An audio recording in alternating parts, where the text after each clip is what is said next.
Hi friends, ఎలా ఉన్నారండి? అందరూ బాగున్నారా?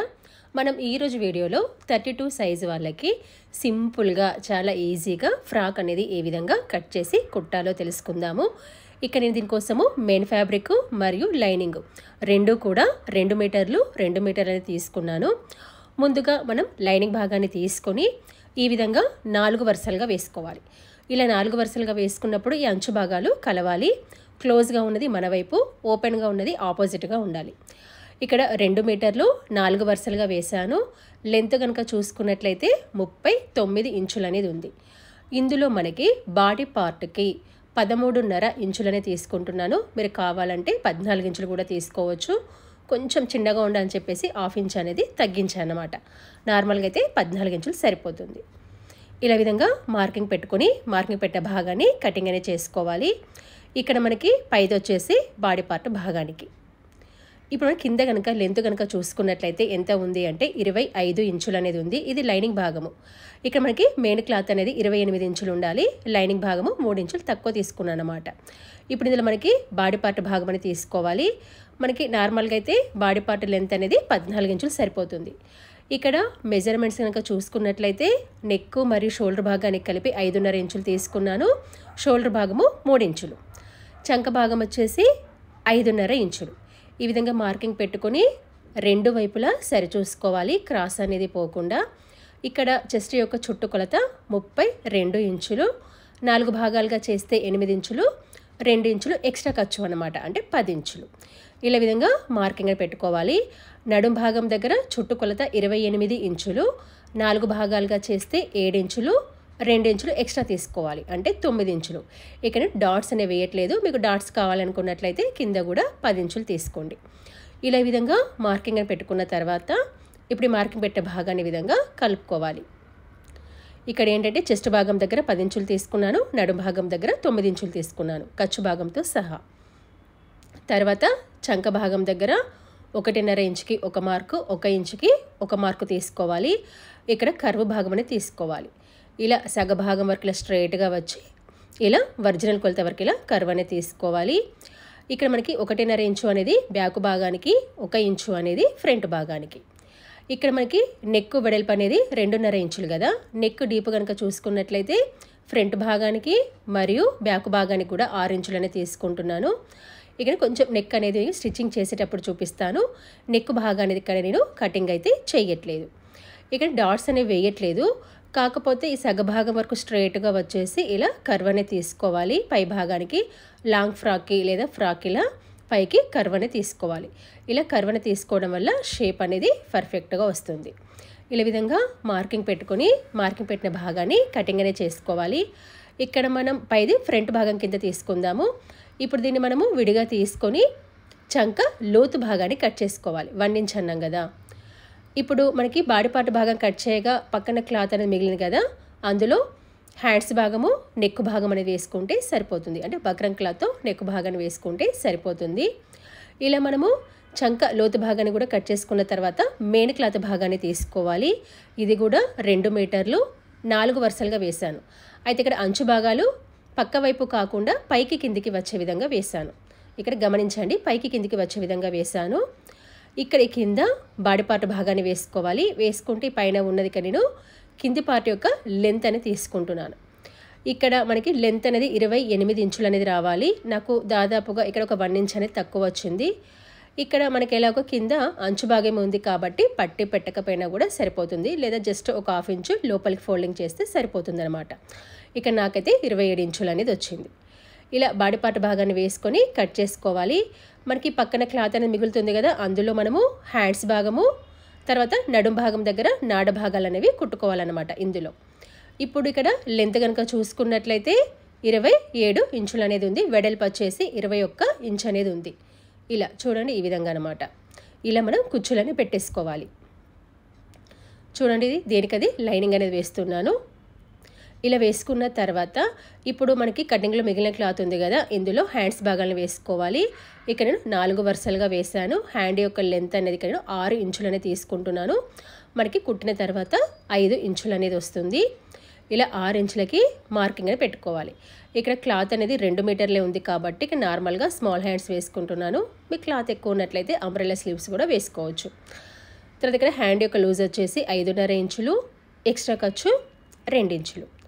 ఆ తర్వాత మిడిల్ లూజ్ అనేది తీసుకోవాలి. మీకు చెస్ట్ లూజ్ 4వ వంతు వస్తుంది కదా 8 ఇంచులు, దానికంటే 1.5 ఇంచు తక్కువ తీసుకోవాలి, అంటే 6.5 ఇంచులు అన్నమాట. అక్కడ హ్యాండ్ యొక్క కర్వ్ భాగం తీసుకొని దీనిపైన మిడిల్ లూజ్ అనేది తీసుకోవాలి. ఇక్కడ కర్వ్ భాగం అనేది 3 ఇంచులు తీసుకున్నాను. ఇలా మిడిల్ లూజ్కి హ్యాండ్ లూజు, ఎక్స్ట్రా ఖర్చు భాగం ఇలా పెట్టేసుకుని స్టార్టింగ్ 1 ఇంచ్ వరకు ఇలా స్ట్రైట్గా వచ్చి కర్వ్ భాగం అనేది తీసుకోవాలి. ఇలా విధంగా మార్కింగ్ పెట్టుకుని మార్కింగ్ పెట్టిన భాగాన్ని కట్ చేసుకోవాలి. సేమ్ ఇదే విధంగా లైనింగ్ భాగాన్ని కూడా కట్ చేసుకోవాలి. ఇక్కడ చూడండి కొంచెం కిందకి మనకి జాయింట్ అనేది పడుతుంది మెయిన్ క్లాత్కి. ఇలా కట్ చేసుకున్న తర్వాత ఇప్పుడు మనం దీని యొక్క స్టిచ్చింగ్ అనేది చూద్దాం. ముందుగా బాడీ పార్ట్ యొక్క మెయిన్ క్లాత్ భాగాన్ని తీసుకొని దీనిపైన లైనింగ్ భాగాన్ని వేసుకోవాలి. వేసుకొని దీని చుట్టూ రఫ్గా కుట్టు వేసుకొని ఎక్స్ట్రా ఖర్చు భాగాన్ని కటింగ్ అనేది చేసుకోవాలి. అంటే మెయిన్ క్లాత్ యొక్క సీదా భాగం అనేది కింది వైపు ఉండాలన్నమాట. ఇలా ఇక్కడ చూడండి మనం ఏంటంటే చుట్టూ రఫ్గా కుట్టు వేసాము, తర్వాత ఎక్స్ట్రా ఖర్చు భాగాన్ని కటింగ్ అనేది చేసాం. ఇలా ఫ్రంట్ పార్ట్, బ్యాక్ పార్ట్ ఇలా వేసుకున్న తర్వాత దీనికి మనం నెక్ భాగాన్ని వేసుకోవాలి. ఇక్కడ నేను బక్రంగ్ క్లాత్తో లేదా క్యాన్వాస్తో నెక్ భాగాన్ని వేస్తున్నాను. ఇలా డబల్ ఫోల్డ్ వేసుకొని నెక్ వెడల్పు 2.5 ఇంచులు, నెక్ డీప్ వచ్చేసి 6 ఇంచులని తీసుకుంటున్నాను. కింద కూడా 2.5 ఇంచులు. మీ కింద బ్రాడ్గా కావాలనుకున్నట్లయితే 3 ఇంచులు తీసుకోండి, ఏమీ కాదు. ఇక నేనైతే 2.5 ఇంచులు తీసుకుంటున్నాను. ఇక్కడ మనకి ఏ షేప్ కావాలో ఆ షేప్ తీసుకోండి. ఇది వచ్చేసి మీ చాయిస్ అనమాట. ఇక్కడ కొంచెం ఇలా కర్వ్ లాగా తీసుకుంటున్నాను. చూడండి ఇలా జస్ట్ 1/2 ఇంచు బయటికి పెట్టేసి ఇలా కర్వ్ అనేది తీసుకుంటున్నాను. తర్వాత దీని యొక్క పక్క భాగాన ఇలా 1 ఇంచు లెవెల్లో గ్యాప్ ఉండే విధంగా చూసుకోండి, పట్టీలాగా అన్నమాట. ఇది చూసారా ఈ విధంగా ఇలా చూసుకున్న తర్వాత పైన మనము ఒక 1/2 ఇంచు లెవెల్లో క్యాన్వాస్ని ఉంచుకోవాలి. ఎందుకు అంటే మనకి కుట్టేటప్పుడు నెక్ వెడల్పు ఎక్కువ తక్కువ కాకుండా ఇలా ఉంచేసుకొని నెక్ భాగాన్ని కట్ చేసుకోవాలి. అంటే దీనివల్ల యూజ్ ఏంటంటే మనం కుట్టేటప్పుడు నెక్ వెడల్పు ఎక్కువ తక్కువ కాదు, పూర్తిగా కుట్టిన తర్వాత మనం ఉంచిన 1/2 ఇంచు క్లాత్ అనేది కటింగ్లో పోతుందన్నమాట. ఇలా మనం ఫ్రంట్ పార్ట్ని కట్ చేసుకున్నాం కదా, సేమ్ ఇదే విధంగా బ్యాక్ పార్ట్ని కూడా ఇలా క్యాన్వాస్ని తీసుకొని డబల్ ఫోల్డ్ వేసుకోవాలి. నెక్ వెడల్పు 2.5, నెక్ డీప్ వచ్చేసి 6 ఇంచులు. మీ చాయిస్, మీరు కావాలంటే ఎక్కువ కూడా తీసుకోవచ్చు. ఇక్కడ నేను కింద 3 ఇంచులు తీసుకున్నాను, కొంచెం బ్రాడ్గా ఉండాలని చెప్పేసి బ్యాక్ నెక్కి, ఫ్రంట్ నెక్కి కాదు. ఇక్కడ రౌండ్ నెక్కే తీసుకుంటున్నాను, కాకపోతే బ్రాడ్గా వస్తుంది అనమాట, ఒక 1/2 ఇంచు ఎక్స్ట్రా. తర్వాత దీని యొక్క పక్క భాగాన 1 ఇంచు లెవెల్లో మీకు ఇక్కడ చెప్పాను కదా, పైన 1/2 ఇంచు లెవెల్ ఇలా చూసుకొని ఇప్పుడు మనం ఏ విధంగా అయితే మార్కింగ్ పెట్టామో సేమ్ అదే విధంగా కటింగ్ అనేది చేసుకోవాలి. మీకు కనుక ఈ వీడియోలో ఏమైనా సందేహాలు ఉంటే నాకు కామెంట్స్ రూపంలో తెలియజేయండి, నేను వాటికి ఖచ్చితంగా రిప్లై అనేది ఇస్తాను. ఇలా మనము ఫ్రంట్ పార్ట్ని మరియు బ్యాక్ పార్ట్ని అంటే నెక్ భాగాన్ని కట్ చేసుకున్న తర్వాత ఇక్కడ నెక్ అనేది వేయడానికి ఇలా ఎక్స్ట్రా క్లాత్ అనేది తీసుకోవాలి. మనకి కటింగ్లో క్లాత్ అనేది మిగిలింది కదా, ఇలా ఇక్కడ మనకి క్యాన్వాస్కి ఒకవైపు గమ్ అనేది ఉంటుంది, అది కింది వైపు ఉండే విధంగా చూసుకొని దీనిపైన ఐరన్ చేయాలి. ఐరన్ చేస్తే క్యాన్వాస్ అనేది క్లాత్కి అతుక్కుంటుందన్నమాట. అతుక్కున్న తర్వాత దీని చుట్టూ పట్టీ పెట్టడానికి ఎంత క్లాత్ అయితే అవసరమవుతుందో చూసుకొని మిగతా భాగాన్ని కట్ చేసుకోవాలి. కట్ చేసుకొని ఇలా ఈ విధంగా పట్టీ అనేది పెట్టేసుకోవాలన్నమాట. పెట్టేసుకొని దీనికి ఇలా సెంటర్ పాయింట్ని మార్కింగ్ అని పెట్టుకోవాలి. ఇప్పుడు ఇలా బాడీ పార్ట్ని తీసుకొని దీన్ని కూడా సెంటర్ పాయింట్, అంటే సెంటర్ పాయింట్లో చిన్న కటింగ్ అని ఇచ్చాను చూసారా, అది ఇలా చూసారు, ఇది సెంటర్ పాయింట్ అనమాట. ఈ రెండు కలిసే విధంగా చూసుకొని ఫస్ట్ మధ్యలో రఫ్గా కుట్టు వేసుకోండి. ఆ తర్వాత మనం ఏ విధంగా అయితే మార్కింగ్ అంటే ఏ విధంగా అయితే నెక్ను కట్ చేసామో సేమ్ అదే విధంగా అంటే క్యాన్వాస్ యొక్క చివరి భాగాన ఇలా కుట్టు అనేది వేసుకోవాలి. చూడండి ఇలా కుట్టు అనేది వేసాను. ఇలా వేసిన తర్వాత ఇప్పుడు మధ్యలో ఉన్న నెక్ భాగాన్ని కట్ చేసుకోవాలి. ఇప్పుడు ఇక్కడ చూడండి మనకి కార్నర్స్ ఉన్నాయి కదా, ఈ కార్నర్స్ దగ్గర మనకి షేప్ అనేది కరెక్ట్గా రావాలన్నమాట. అది ఏ విధంగా రావాలో మీకు ఇక్కడ చూపిస్తాను. ఇక్కడ చూడండి మన క్యాన్వాస్కి పైన 1/2 ఇంచు లెవెల్లో ఉంచాము, మధ్యలో రఫ్గా కుట్టు వేసాం. ఈ రెండు కూడా మనకి కటింగ్లో పోయింది. ఇప్పుడు మనకి షేప్ అనేది కరెక్ట్గా రావాలంటే కార్నర్లో కుట్టు యొక్క చివరి భాగం వరకు కటింగ్ అనేది ఇవ్వాలి. కుట్టు మాత్రం విడిపోవద్దు. కుట్టు యొక్క చివరి భాగం వరకు కటింగ్ ఇచ్చేసి సపోర్ట్కి అటువైపు ఒక కటింగ్ ఇటువైపు ఒక కటింగ్ అనమాట, ఇలా ఇవ్వాలి. ఆ తర్వాత నెక్ చుట్టూ చిన్న చిన్న కటింగ్స్ అనేవి ఇవ్వాలి. దీనివల్ల మనకు షేప్ అనేది పర్ఫెక్ట్గా వస్తుంది. మీరు కార్నర్స్లో మాత్రం కరెక్ట్గా చివరి వరకు కుట్టు అనేది అంటే కటింగ్ అనేది ఇవ్వాలన్నమాట.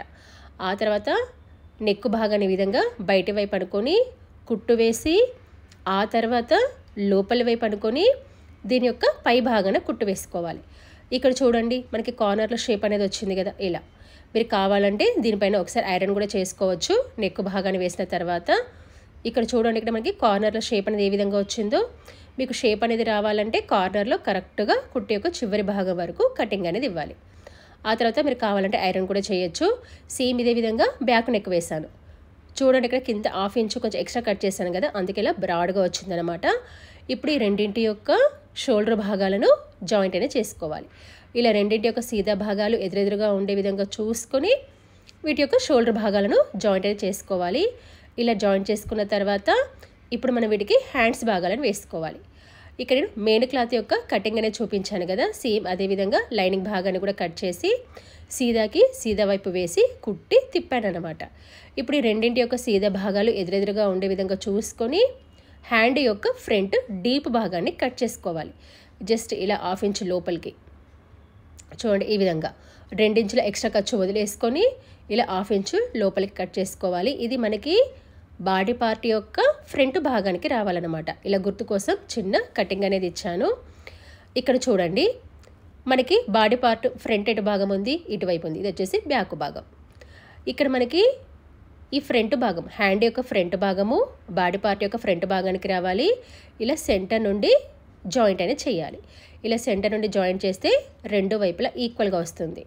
చూసారా, ఇలా మనము రెండు వైపులా హ్యాండ్ భాగాల్ని జాయింట్ అనేది చేయాలి. ఇలా రెండు వైపులా హ్యాండ్ భాగాల్ని జాయింట్ అనేది చేసుకున్న తర్వాత ఇప్పుడు కింది భాగాన్ని జాయింట్ అనేది చేసుకోవాలి. ఇక్కడ నేను మెయిన్ క్లాత్ భాగాన్ని లైనింగ్ భాగాన్ని విడివిడిగా జాయింట్ అనేది చేస్తున్నాను.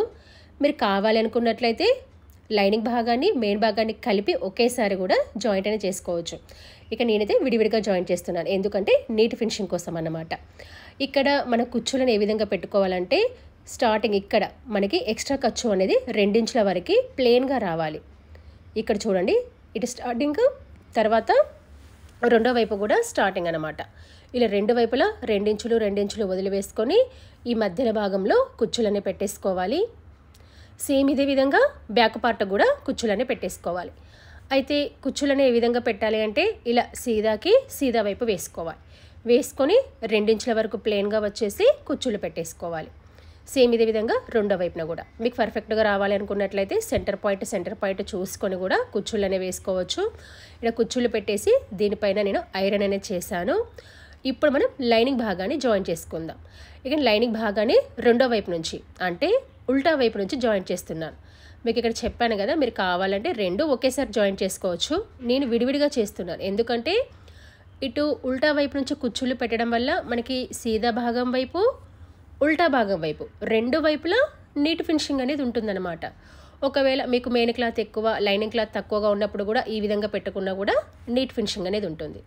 చూసారా, ఇది ఉల్టా వైపు నీట్ ఫినిషింగ్ ఉంది, సీదా వైపు నీట్ ఫినిషింగ్ ఉంది. ఇలా వేసుకున్న తర్వాత ఇప్పుడు మనం వీటి యొక్క సైడ్ భాగాలను జాయింట్ అనేది చేసుకోవాలి. మనం కట్ చేసేటప్పుడు ఏ విధంగా మార్కింగ్ పెట్టామో సేమ్ అదే విధంగా హ్యాండ్ లూజ్ వచ్చేసి 5.5 ఇంచులు, మనం ఎక్స్ట్రా ఖర్చు ఎంత తీసుకున్నామో 2 ఇంచులు, ఆ 2 ఇంచుల మేర మార్కింగ్ పెట్టుకోవాలి. సేమ్ అదే విధంగా నడుం భాగం దగ్గర ఇలా ఈ పెట్టిన మార్కింగ్ భాగాన్ని విధంగా కలుపుకోవాలి. ఈ నడుం భాగం దగ్గరికి వచ్చాక ఈ రెండు భాగాల్ని కొంతవరకు 2 ఇంచుల మేర కలిపి కుట్టుకొని ఆ తర్వాత రెండు మెయిన్ క్లాత్ భాగాలను ఈ విధంగా కలిపి కుట్టేసి లోపలికని లైనింగ్ భాగాల్ని కలిపి కుట్టాలన్నమాట. దీనివల్ల ఏ లేయర్కి ఆ లేయర్ అనేది విడివిడిగా వస్తుంది. ఆ తర్వాత అంటే ఇక్కడ మీరు నడుం భాగం దగ్గర జాయింట్ చేసేటప్పుడు ఇలా నాడ భాగాన్ని పెట్టేసుకోవాలి. పిల్లలకైతే నాడ భాగం అనేది కంపల్సరీ. సేమ్ ఇదే విధంగా రెండో వైపున కూడా మనకి ఇక్కడ ఏంటంటే నడుం భాగం దగ్గర నాడ భాగాన్ని జాయింట్ చేసి కింద 2 ఇంచుల మేర లైనింగ్ భాగాన్ని మెయిన్ భాగాన్ని కలిపి కుట్టి ఆ తర్వాత విడివిడిగా కుట్టాలి. తర్వాత కింది భాగాన ఇలా విడివిడిగా పట్టీ అనేది పెట్టేసుకుంటే సరిపోతుంది. దీంతో స్టిచ్చింగ్ అనేది పూర్తయింది. ఇలా పూర్తిగా కుట్టిన తర్వాత మనకి ఫ్రాక్ అనేది ఈ విధంగా కనబడుతుంది. ఇలా చాలా సింపుల్గా అంటే మనకి స్టిచ్చింగ్ రాని వాళ్ళు కూడా ఎంతో సింపుల్గా ఈజీగా ఫ్రాక్ని కట్ చేసి కుట్టుకోవచ్చు. మీకు ఈ వీడియో నచ్చిందని అనుకుంటున్నాను. Thanks for watching.